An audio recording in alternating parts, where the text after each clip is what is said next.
Everyone in the room. Kiwanis and guests. Here we go, guys. See you guys. See you later. Be good. Have a nice day, gentlemen. Y'all too. You too. Bye Winner, now. Rest of the week. Roanoke City, winner of the whatever, best city, something contest. All Americans are thankful. We have people in this room and people in this club who are partially responsible for that. Isn't that remarkable?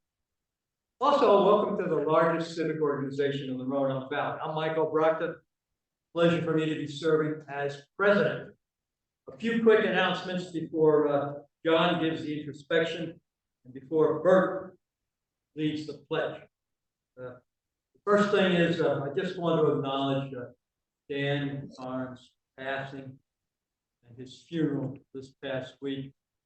Our Kiwanis Club was very well represented at his service. Oh, excuse me. Sorry.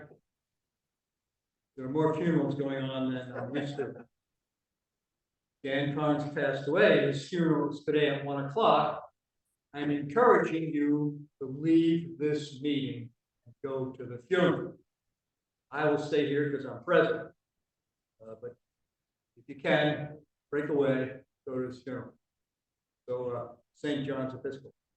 Sympathy card is being passed around.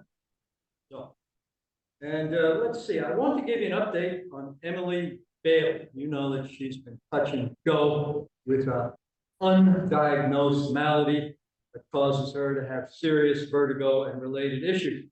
She sent me an email saying she just returned from the Cleveland clinic and she feels like they're actually interested in helping her get a diagnosis. So she feels encouraged about that.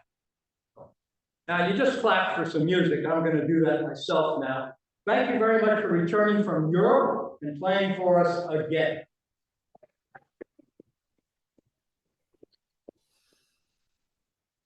Okay, with that, John.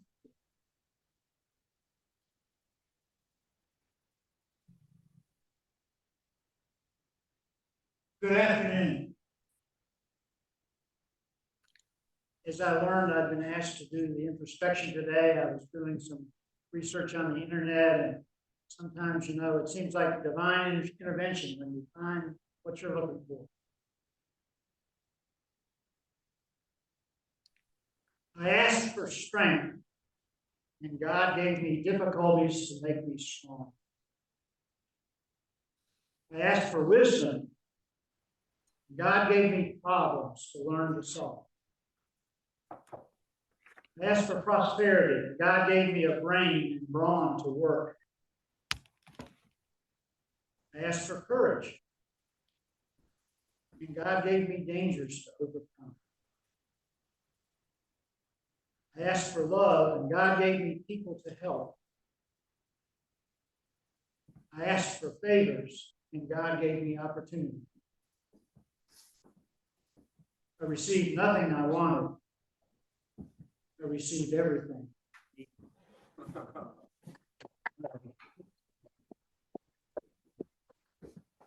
Right. Please join me in the pledge of allegiance.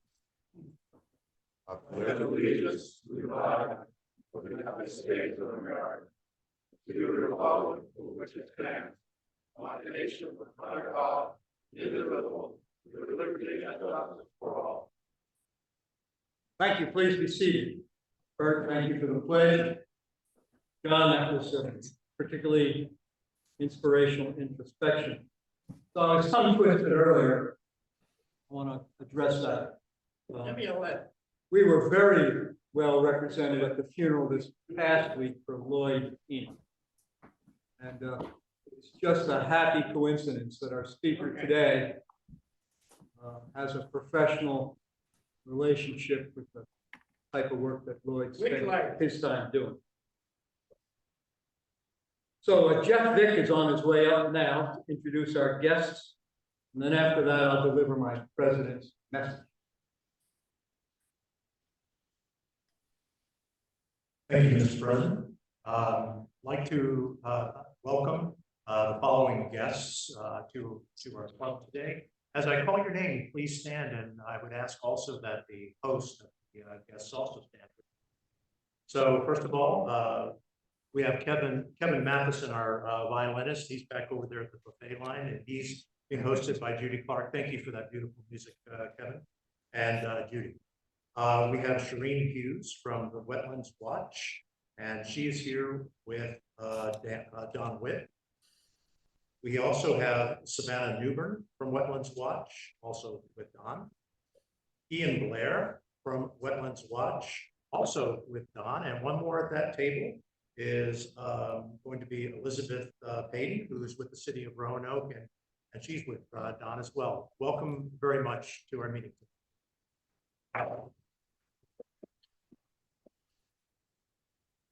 We're also pleased to welcome Betsy Partain-Inge. She is being hosted by Jackie Bledsoe. There we are. Welcome. And last but not least, we have Cadet Richard Lee with the Salvation Army, and he is being hosted by Matt. Welcome. Thank you for coming today. I just wanted to share with you real quickly. I was asked to let you know that my journey to Kiwanis started as a high school tea clubber. And when I got to Roanoke, it was one of the first things that Ken Briggs did was to bring me along. And I've been very, very happy to help my community. And I hope those of you who have the same desire share that with me. Join us. Thank you. Well done. Again, yes. So the message today is different than the message last week when I talked to you about an elephant. Today I'll talk to you about orange juice. Can it get any better than that? So here we are, collectively, Kiwanis Club, largest civic organization in the Roanoke Valley, me as president. And we're looking at and hopefully taking actions based on our view of the future, right? Forward thinking, that's what that's all about, looking at the future. I have to ask though, what future are we looking at? What's the future we see or want for our club? Are we looking short term like so many members of the corporate world do at the next quarter or the next business cycle? Are we looking really long term? That's something that will sustain our club, perhaps for another 100 years. So, a little true story about short term versus long term thinking. 1969. I'm a young, immature high school graduate, just gone off to college. I have a small room rented off campus. 2-burner hot plate. I'm going to teach myself to cook for the first time because if I don't, you can figure out what happened. So there I am, grocery store aisle, standing in front of the orange juice display. Oh my God. There's frozen concentrate, there's store brand, there's fresh squeeze, there's the name brand. I have, this is one word, a plethora of choices. What am I going to pick? This is a light bulb moment, and I'm not making this up. Over my head appeared an image, and that image was not of orange juice. At that young age, that image was retirement. I understood in that moment the decision I was about to make for orange juice was really a long-term decision about retirement. Was I going to go for the top shelf fresh squeezed stuff and enjoy the moment? Or was I going to go for the El Cheapo store brand concentrate? I went cheap. I went for the long term. And ever since that day, I've been following the lesson of going for the long term. That brings us back to Kiwanis. All year long during my term as president, see, I've been standing up here talking about what? Outreach. Of course I have. Why? Because I'm thinking about the long-term good of this club. And you have been too. You've been a marvelous club. You've made so many important adjustments that are beneficial for the long term. So I must compliment you on not picking the fresh squeezed, expensive orange juice. Let's compliment you on thinking for the long term. Let's hear it for outreach. Thank you.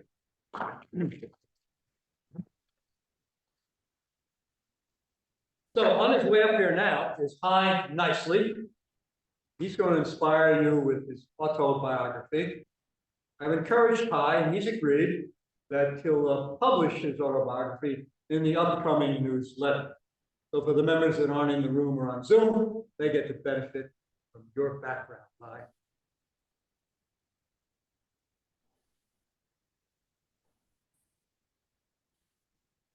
Hello, Kiwanis. You know, I was at a Kiwanis meeting on Monday night, and one of our senior Kiwanis there said, "Boy, you've spent a lot of time in Kiwanis. How many years have you been in Kiwanis?" And I got to thinking, and it's been a long time. I've been in this club now 6 or 7 years, and I belong to the Bobcat Club going on 18. I didn't plan to be in Kiwanis. I had been in Glasgow County for 20 years, and I had gone all the way through everything you do in Rotary. I've been a Rotary president, Rotary lieutenant governor. I had done my community service. When I moved to Botetourt County on the golf course over there, my community service was going to be fixing the green. I'm not going to give it to them. One day, this guy drives up in my driveway and says, "How about going to breakfast with me?" I said, "Okay." He said, "It's a Kiwanis breakfast." I said, "That's okay." So we go over, the next thing I know, I'm in Kiwanis. A year later, he drives up my driveway and says, "How about being president next year?" He said, "I'll tell you what, you be president, I'll do all your work. You just be president." And that was a Kiwanis club. But I've had a lot of mentors in Kiwanis. My mentors have been Lloyd and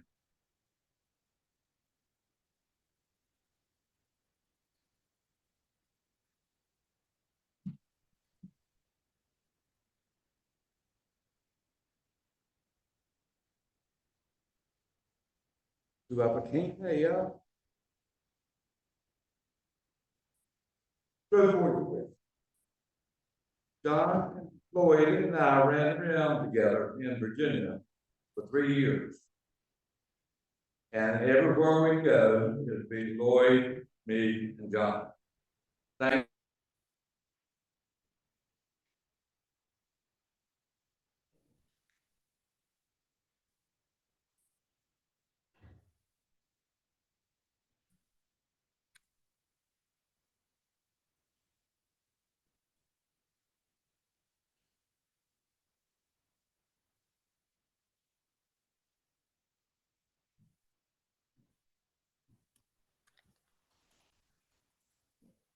County, went to Allegheny High School, went to Virginia Tech where I studied. Stayed and did a little economic development study after school. I had planned to be an economic developer for in the state, doing something all the world, they and twice as men don't turn out that way. Ended up being a human resource manager for Hercules Corporation. Along the way, they asked me if I would go in their management program. I did. And I did everything they had. I didn't do it very well, but I did everything they had. I ended up in their real estate division, and I was buying and selling real estate or little factories or big factories. And one of those that I tried to sell to a German company, BASF Corporation. We made a deal, and we were going to close on May the 14th, which happened to be my birthday. On May the 12th, they called me and told me they weren't going to do it. So I had to fly to Wilmington, Delaware, tell my boss, lost that deal. But I told him what a good business it was. Good company. He said, "Well, why don't you buy it?" I God, man, I work for you. You know what I make. I don't make it. He said, "Bring me a business plan and I'll make it work." I did, he did, and I ran Magnox Incorporated in Pulaski for 15 years, and that's when John came to do an interview with me. And you so were how old and how many, I was 31 years old, and how many? 248, Very and impressive. I spent time there and ended up, instead of having one company, we had 5. Those 5 companies were very diverse. We did everything from doing the inserts for floppy disk and rigid disk that when you slide them in, fiber keeps them from rubbing and all that stuff. To making synthetic rust that once oriented was painted onto cellophane and little cassettes that you put in your players or your cars and also on VHS tape. And that business ran hot and heavy until the early 90s. And then we began to make hundreds for copying. And all of a sudden, the Japanese got a big interest in my company. They would come to see me about every 3 months and make an offer to buy it. We weren't for sale, and they'd make an offer, we weren't for sale. They made an offer and we took it. And I got into the manufacturing business, and I had decided to go off and play golf then. And one of the kids I grew up with from Bath County, who was a senior VP for Nation Bank at that time, came to me and said, "How about starting a bank?" And he must have known I sold the company to the Japanese. That's the only thing I knew. And I said, "I know nothing." That I wouldn't be a very good banker. He said, "Well, I know the banking side, you know the business side. Why don't you recruit 12 directors, get them all to kick in $250,000 to $500,000, we'll start a bank." We did. So we started a bank, and I was the CEO of it for 13 years. I ran a holding company.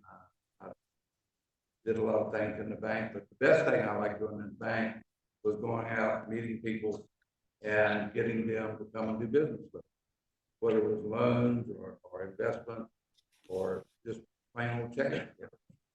And that back in that day, I could make a loan on a napkin, literally, and take it into my office and said, "This guy's good, take him this loan," and they did. Over 17 years in the bank, I never lost a loan. I never had a loan to go south, never. And it was only because of relationship building through that time. It wasn't anything that I knew from a banking side or a financial institution. I hadn't been trained for it. But people are people, and you know who are good people and who are going to live up to their obligations.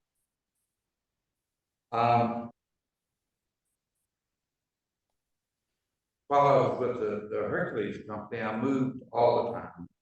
I lived in Atlanta, Savannah, on Amelia Island, at Lake Charles, Louisiana, Brownsville, Texas, and Wilmington, Delaware. Don't go to Brownsville, Texas. It was 105 degrees in the morning, 105 at night. And the only thing living outside in the sand is the lizard, so nobody else would stay out there. So I have 2 boys.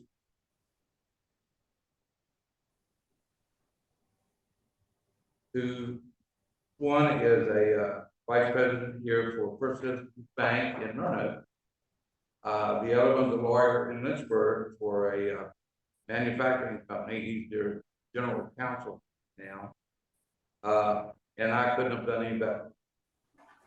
Just fantastic young men. I'm so proud of them.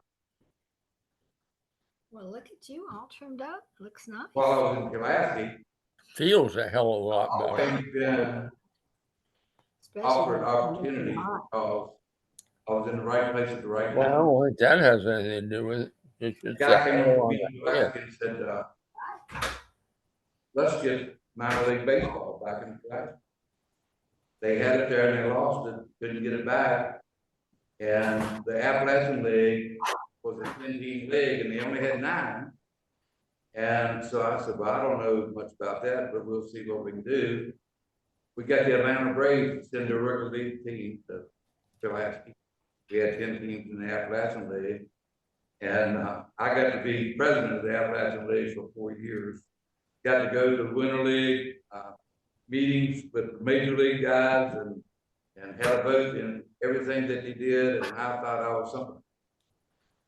It was a most learning experience for me, and big time business.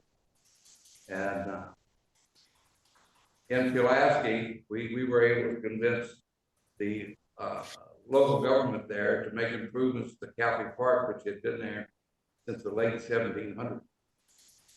The county put in $4 million, upgraded that facility, and we became the largest grossing and attendance team in all of the Appalachian League for 7 years. Great time. I hated to leave that, but it was, got to meet a lot of people. You probably remember Dave Justice played for the Braves. We had all the young guys, the shortstops and the catchers come through there that right out of high school mostly. Did you get Lemon's phone number on the radio?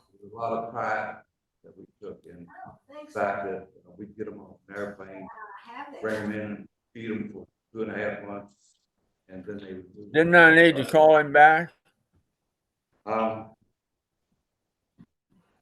I told you about starting a bank. That was fun. Besides selling my manufacturing company to the Japanese, I got an offer on my bank. But I have to call him back. I didn't want to sell it, but my board of directors. No, I mean, you listen to the message. growth. Did he want me to call him back? They were going to get 3.5 to 4 times a book. If Okay. it didn't, I'll get you Margaret's number. And they said, see how much you can get. Imagine they have a I wish I loan. could check it. And so we sold the bank to a group of North Carolina No. Mountain Bank. It just And dawned on we were me gonna that when close you it called and near my birthday in May. And before we got it closed, Carolina Bank from Myrtle Beach Listen to it bought a together. boat. John, you need to Sounds mute good. yourself. Closed that deal in Get December. ready for some lunch. Before we got Yeah. that deal closed, another bank came along and bought all 3 of us. Anything else going on? All right. So I got to be a triple dipper pretty quick. none to my knowledge. Get your paper. I then spent 2 years Overlay. working as a I stopped and it's usually. volunteer for Goodwill Industries as chief operating officer. And I worked with. I read it on guy the way who to the, CEO was, I got a, something you got a businessman. sign up there. we Take back. had one the store there on the way to Salem. And I stayed till we had 20 stores. And now I think they have something like 50. I don't know, it's a big business. And they do a lot of good stuff around the community, and of course, Kiwanis has partnered with them over at the park, and that's been a good thing for both of them. I was the president of the State Rehab Corporation, State Rehab Council in Richmond. I was appointed by Mark Warner and appointed again by Tim Payne. Worked with different groups who work with those who have some form of disability for 4.5 years. That was a really experience for me. And then this last part of my life,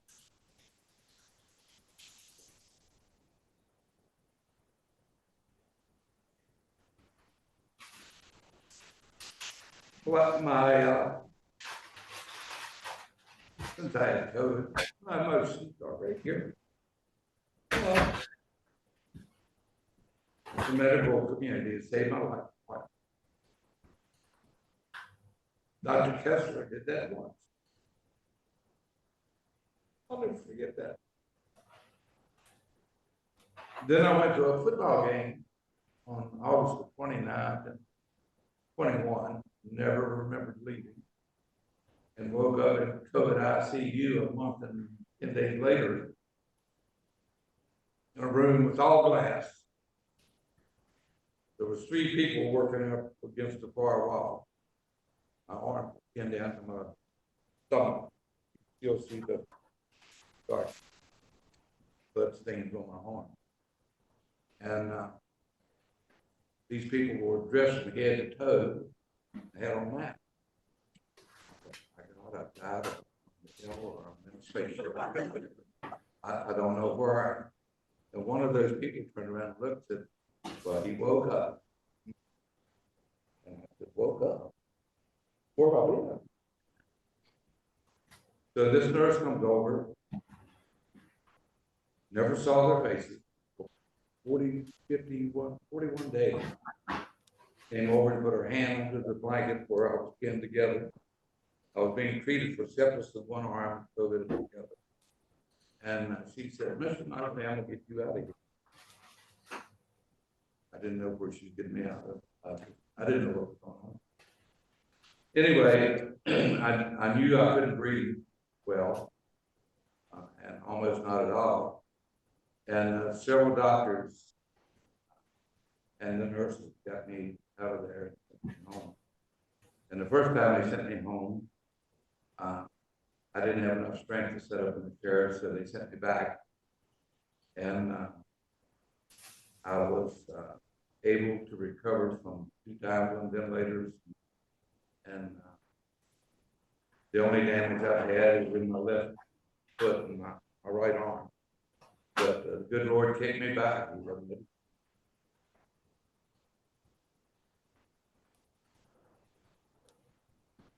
I'm really happy to be a part of it.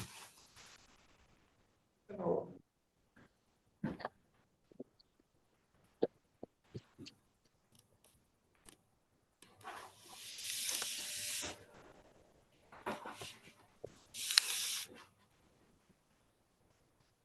Thank you very much. Thank you for an inspired story, some of the aspects of your life. I'm going to quickly go through the announcements, and we'll have time for some brag bucks, and then we'll do the featured presentation. Last week, the biggest highlight that I'm going to mention to you is our monthly board meeting. Each month I stand up here and encourage guests to come. And sure enough, each month guests come to our board meeting. This past Monday was no exception. We really appreciate having a number of guests at every board meeting. Get to see what an active board we have. The newsletter has a very nice summary of what went on at the board meeting, and the website always has a copy of the full minutes and action items come out of those meetings. Please take advantage. Learn a little bit about how and who is running the club. And I'll just mention a couple of guests at the board meeting were our incoming board members. Right? We have 3 incoming board members. They start their terms on 1 October. They've taken enough interest to start coming early. What I encourage you to do is to get to know these upcoming board members and share with them your thoughts and feelings about the future of this club, the orange juice story.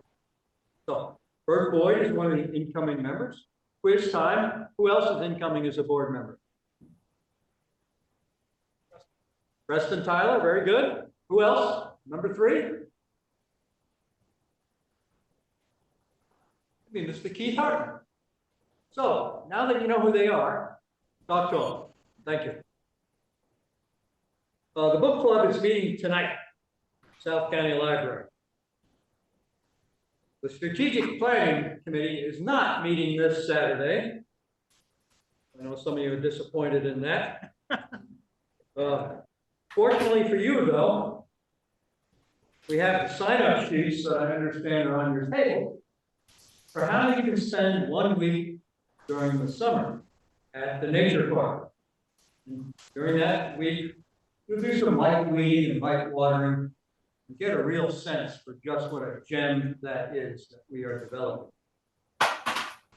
Encourage you to do that. I took a week last summer, encourage you to take a week.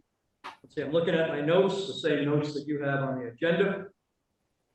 Membership committee. Harry, are you here today? Harry is having his membership committee next Wednesday, not Thursday on the agenda, next Wednesday. Membership committee is one of our most energetic committees. I encourage you to show up for one of those meetings and just see how much is going on behind the scenes to help with current members and prospective future members. So, further in the future, I got to get these words right. There's going to be a pop-up pizza party, the Mellow Mushroom. You got the date on your agenda. And then further in the future at Stony Brook Vineyards, there's going to be some wine and drinking. So the newsletter has details about both of these events, as does the website. I think I've covered everything. If I missed something, let me know. I'll cover it at the end of the meeting. So all you braggarts are on your way up here now. You're going to contribute $2 or more to the Kiwanis Foundation. And that money being recycled and used for the benefit of the community. You'll have 30 seconds to say something that's not controversial and I hope interesting.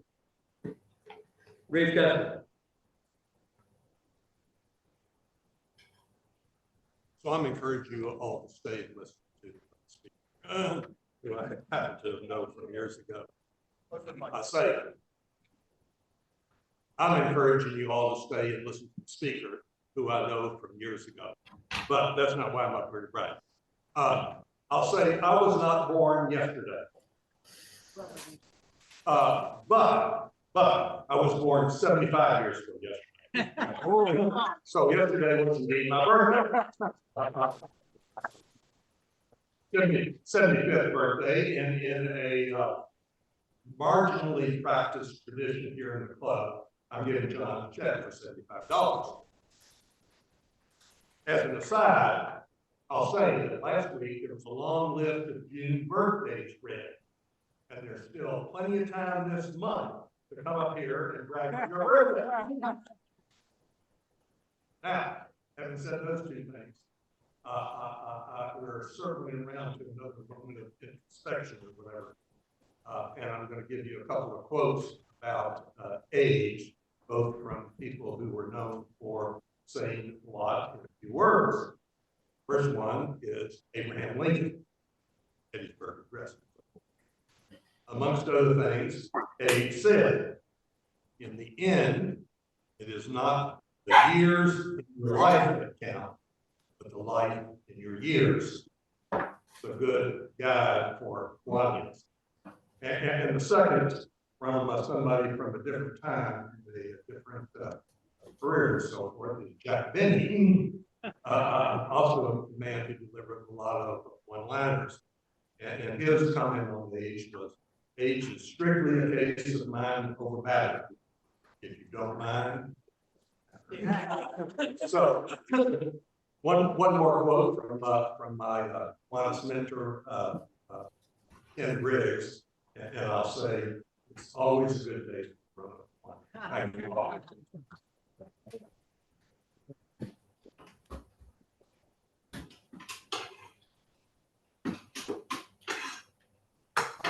Quick. In the Salvation Army, we have a bunch of different ranks, and it means something because it means however many years of service you have. Cadet Richard is in training to be a Salvation Army officer. He's at our college in Atlanta. He's spending part of his training in Roanoke for the summer. He's learning under the Salvation Army in Roanoke. When you're commissioned and ordained, you're a lieutenant. You get to be a lieutenant for 5 years, and then you're promoted to be a captain. And after 10 more years, with 15 years of service, you get to be a major. As of last Friday, I received my promotion to major.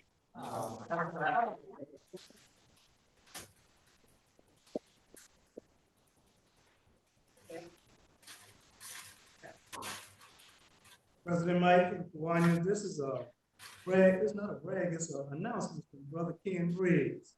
The Bridge Builders are hosting a picnic out in Salem Red Sox game on June the 21st. Tickets are $28 each. The price includes a reserved seat, picnic buffet, hot dogs, hamburgers, baked beans, and Pepsi. The first pitch is at 7:05. And the picnic takes place from 6:15 to 8:15. So come out and fellowship with the Bridge Builders. See Ken Briggs or JCT.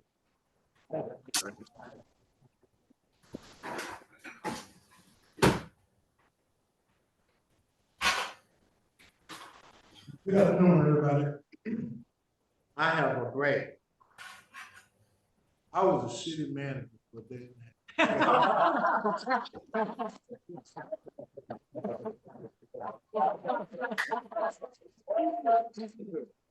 And if Val was not here today, I've done, that's something he hadn't done.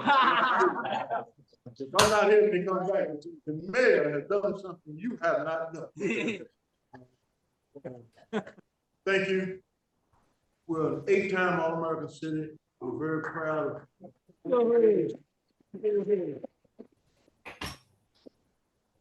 We competed against 20 cities, and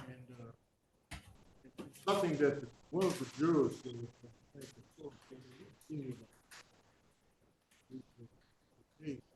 the jurors are the judges. All the jurors are they just said, listen. Do you have coffee over there? Here, coffee pot. We all could use, not only in our country, but around the world. So at some point, I'll go in detail about that. That was the most state. Hey, John, mute yourself. Push the mute button. We can hear your telephone conversation. To be named all Americans. That's something to be proud of. Thank you. Unmute.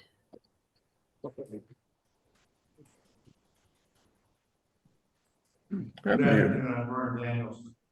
A few months ago, I bragged about, now maybe I'm pushing the limits here a little bit about it, the political thing. And that is that there is currently a law, and it will be a law until the end of this month, that allows juvenile sex offender to negotiate his felony offense down to a misdemeanor and avoid prison time, avoid being incarcerated. We had a number of juvenile sex offenders on the street committing multiple offenses and not getting not being incarcerated. Who was professor.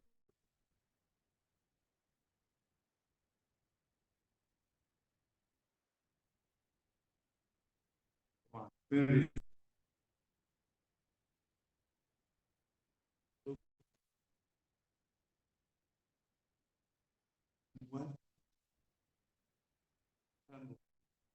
And the way the bill, as you know, you may know, the way a bill progresses, it goes to a committee votes on it, then goes to the full house and so on. When it went to the committee, our son Ian was invited to present his reasons for entering this bill. And he brought with him our son, my grandson, Rowan, who was 14 years old. Rowan had an interesting experience on the way home from school. He was riding his bicycle up the hill, kind of tired, stopped at the top of the hill and was resting.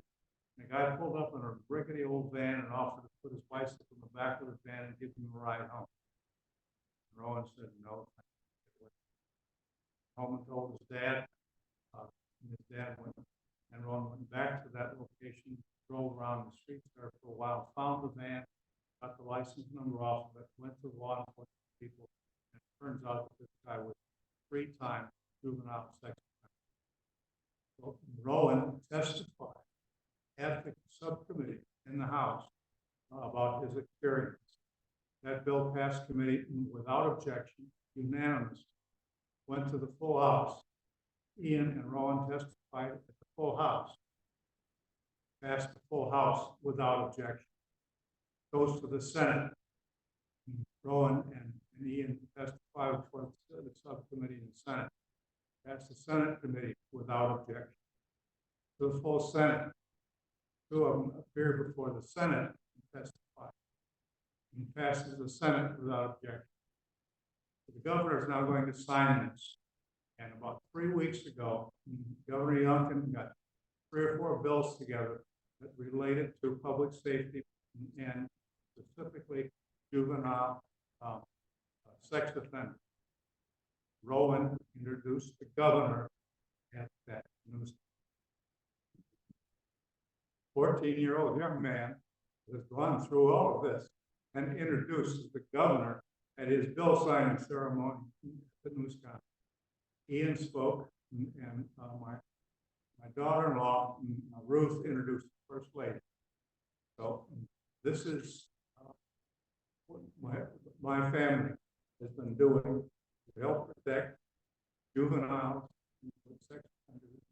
Thank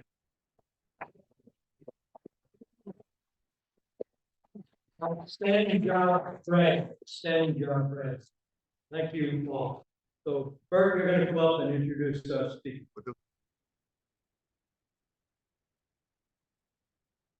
Most of you know I've been with Kiwanis Club just over a year now, and the thing I really enjoy about Kiwanis Club is their focus on sustainability, not just for the environment, but for kids, for our city. And our speaker today has done a lot of work in that area of sustainability. Our speaker graduated from the Truman State University, furthered his pursuit in academics and got his master's degree from Radcliffe University. His work career up until 1999 was in television and broadcasting. His career in the field of education began with TV and media as a TV and media instructor for the Roanoke City Public School. Eric has served the Roanoke City Public Schools as assistant director, acting director of career and technical education. And he is currently the director of the newly opened Charles W. Day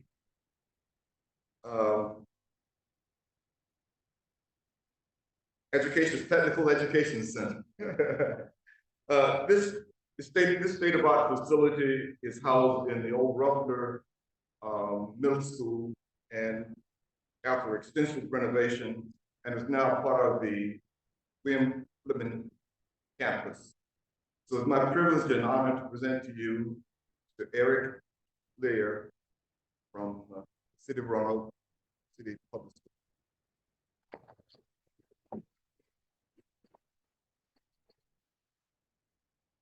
Good afternoon. Everybody doing okay today? Well, I'm very grateful to Bert Boyd and Kiwanis for having me here today. I'm going to get the opportunity to speak about something that I'm very passionate about, and that's day tech. The primary goal for day tech is to ensure that all of our students graduate with the skills, be college ready, career ready. We opened our doors January 22nd of this year and offer 17 career options to the students to choose from, including automotive technology, building trades, culinary arts, medical sciences, pre-engineering and robotics, teaching, TV media production, which I hold near and dear to my heart, cosmetology, and a variety of courses related to business and marketing. And just this year, we launched 4 brand new programs: barbering, criminal justice, HVAC, landscape.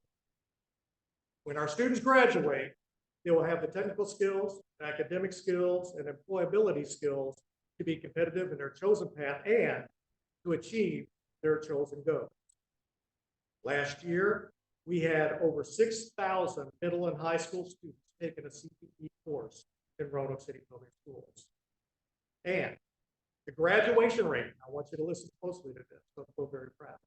Graduation rate for students who completed a 2-year program in career technical education was 100%.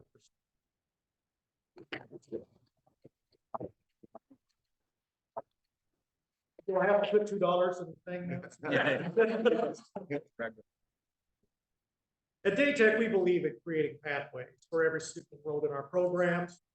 We provide the foundation from which a student can build their career regardless of whether they want to continue their education in a 2 or 4 year college or university, or if they wish to seek employment immediately following graduation. However, Roanoke City Public Schools understands that it does no good to prepare students for the future if there is no future to prepare for. That's why Roanoke City Public Schools has acquired EV vans and work trucks for the fleet of RCPS maintenance partners. They've installed 12 pro charging stations, and nearly 50% of the fleet are EV Ford Transit vans to reduce the greenhouse gas emissions. What is Daytech doing to prepare our automotive technology students for EVs and hybrids? High school automotive programs are adapting to grow the demand for electric vehicles and hybrid vehicles by incorporating specialized training. Daytech is ahead of that curve because of our instructors' proactive approach and steadfast support from Roanoke City Public Schools. Here are some industry-leading training approaches that we are currently taking at Daytech for our automotive technology students. We have curriculum updates. The Daytech Automotive Technology instructor, Mr. Derek Ray, is constantly revising the automotive curriculum to include EV and hybrid technology based on his own rigorous industry training. This covers topics like battery systems, electric drivetrain, and regenerative braking. Students are also learning about safety protocols specific to EVs, such as handling high voltage. The Daytech automotive teacher also stays in contact with the head of the automotive technology program at Central Piedmont Community College in Charlotte, North Carolina. The program is one of only 5 community colleges that train students for the Tesla Start program. Boy, might be interested in this. It's an exclusive training program built by Tesla to hire and train their EV technicians. The training materials for Tesla's technician is now available to the automotive technology student. Our hands-on experience.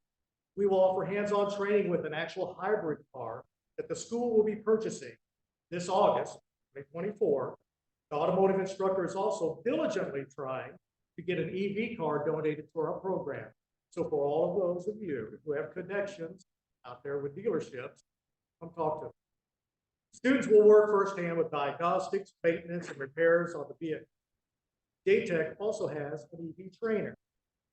It's a computer that simulates faults in the EV computer system and battery system and allows our younger students who may not be prepared to work actually on vehicles to simulate those repairs and learn the basics before working on the actual cars. They learn to identify common issues, replace EV and hybrid batteries, and service electric drives. Plus our industry partnerships. Daytech continuously collaborates with manufacturers, dealerships, and industry experts, guest speakers, and workshops to provide real-world insight. These partnerships may also lead to internships or possibly job placement opportunities for the students of Roanoke City Public Schools.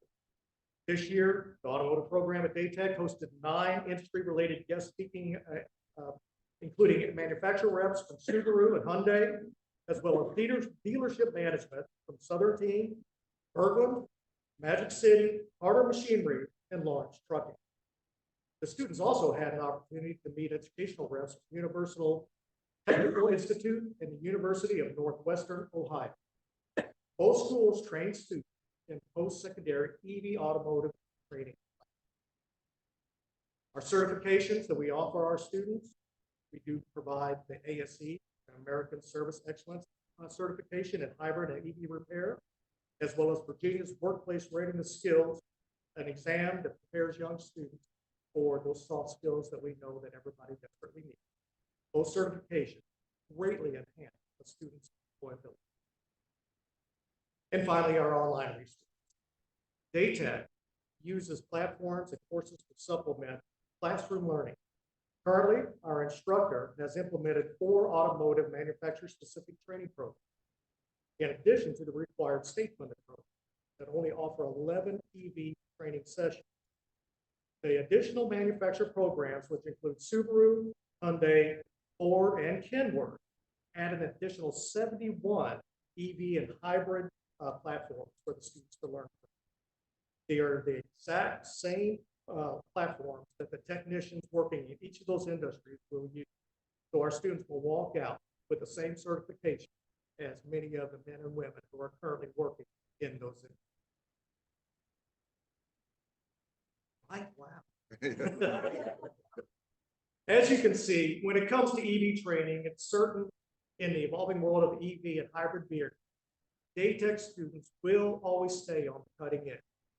We applaud the Kiwanis, your organization, and your efforts to reduce greenhouse gas emissions, and assure you we're doing our part to help teach and train our future generations to join you in this worthy manner. Finally, I would be remiss if I didn't mention Mr. Lloyd. Lloyd carried the torch for career and technical education at Roanoke City Public Schools for more than 30 years. He was so instrumental in establishing the foundation of all of our programs that we named a wing after him at the new Charles W. Day Technical Education Center. It is the Lloyd Enoch Social Gathering and Plaza area, courtyard area. Lloyd was always a role model for me and will continue to influence young people of Roanoke City Public Schools and those CTE students for a very long time. I'm sorry that he's no longer with us, but I'm grateful for everything. Thank you. Thank you. I'm grateful to the Kiwanis Club for allowing me to talk about my wonderful program and the students of Roanoke City Public Schools and the CTE students in the future. If you have any questions, I'd be happy to answer them. Yes, sir. What kind of collaboration? Well, I think, yeah, the question was that what kind of contribution can Kiwanis make as far as working in a collaborative way with one another. We always work closely with our industry partners. So of our programs, which I'd be happy to let everybody know, we are looking for ways to place students in apprenticeships, internships, and so forth. If you work for, own, or have people in your world that would help out our students finding opportunities for them to get into the workforce, for them to be able to experience real world experience, that would be wonderful. And I'm always available at Daytech, and I can hand out business cards right and left. Yes, sir. About the recycling of the whole rare earth battery recycling. Ben, you just stepped outside my box of knowledge. However, knowing Mr. Ray, I don't know if anybody's familiar with Derek Ray. He is a very experienced automotive technician and very good. He's going to follow whatever protocols and standards are expected of the program and the Department of Education as far as recycling batteries. I'm sure he's going to address that. Yes, sir. Man. See the students excited about this? You have too much demand, or you haven't to come out? Very good question. The question was, as far as the demand, as do we have to recruit students? Do we have to, or do we have to hold them back? It depends on the program. In some of our programs, like culinary arts, we see students just walking into that. But there are also programs that are brand new. Those 4 new programs that we launched this year, where we saw a huge jump from the well, we got into the building on January 22nd. We were providing instruction at temporary places until the Daytech building was prepared. We saw small enrollment in our new programs to almost have to shut the door because we're limited on how many students that we have. The word is starting to spread about Daytech, and I welcome anybody. If you want to see the Daytech facility, it's next to Fleming High School. They completely gutted Ruffner Middle School, and they changed everything. I would venture to say, Mayor Lee's been in there, Mr. David's been in there, but I would say that we're probably one of the top 3 career technical education centers at this point. I'm very proud. Yes. Yes.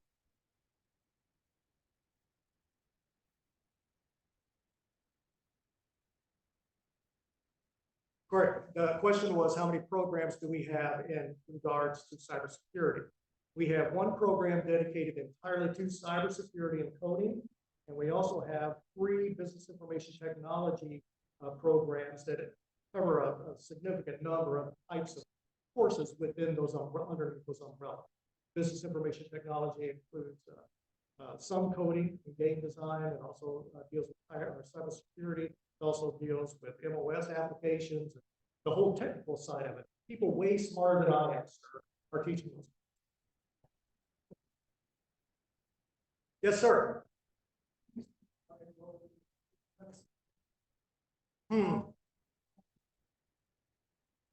The sports medicine program, and that gentleman who was asking about that has a special interest in the sports medicine program, as the hall in which it's housed is named after him. But our sports medicine program had very good numbers, sir. And as a matter of fact, I'm going to look at the numbers today, and we're looking at our matrix to see what we're doing. But we're going to expand sports medicine to include level 2 students. For most of the students who were in level 1 this past year are going to take level 2 because they love the program so much. They love Miss Morris, and they had a really good time and enjoyed it. It's growing.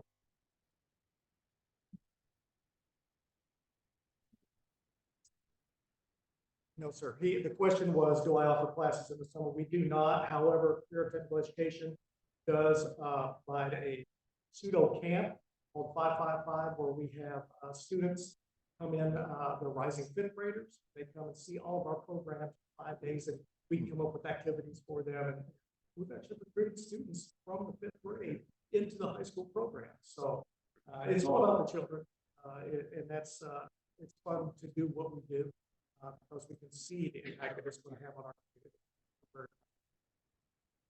Thank you very much.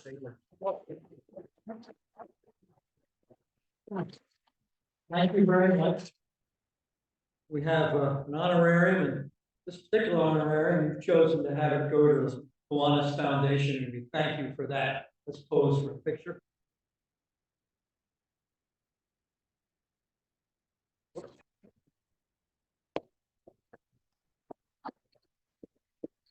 So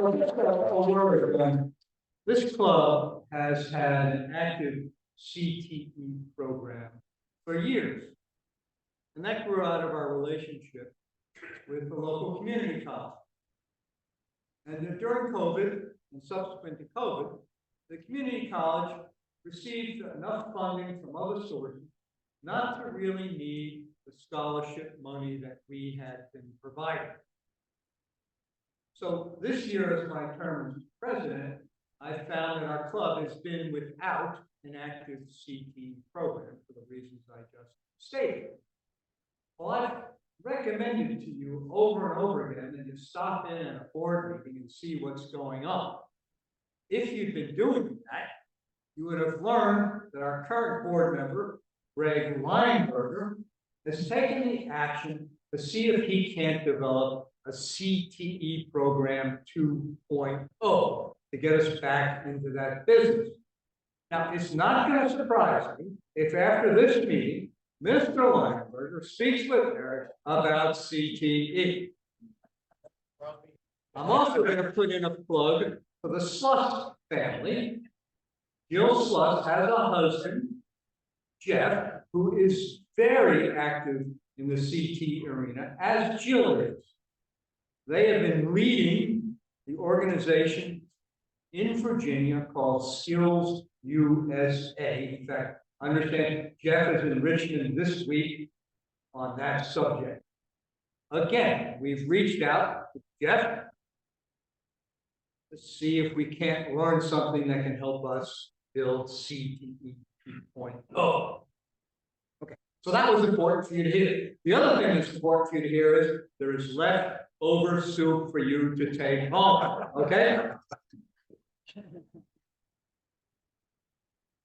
Next week, thank you, Bert. You're going to continue with your string of speaker introductions, and you're going to introduce Wayne. Help me here with the last name. Dean, Roanoke City Transportation division manager. And that's all I have to say about that. So, meeting adjourned.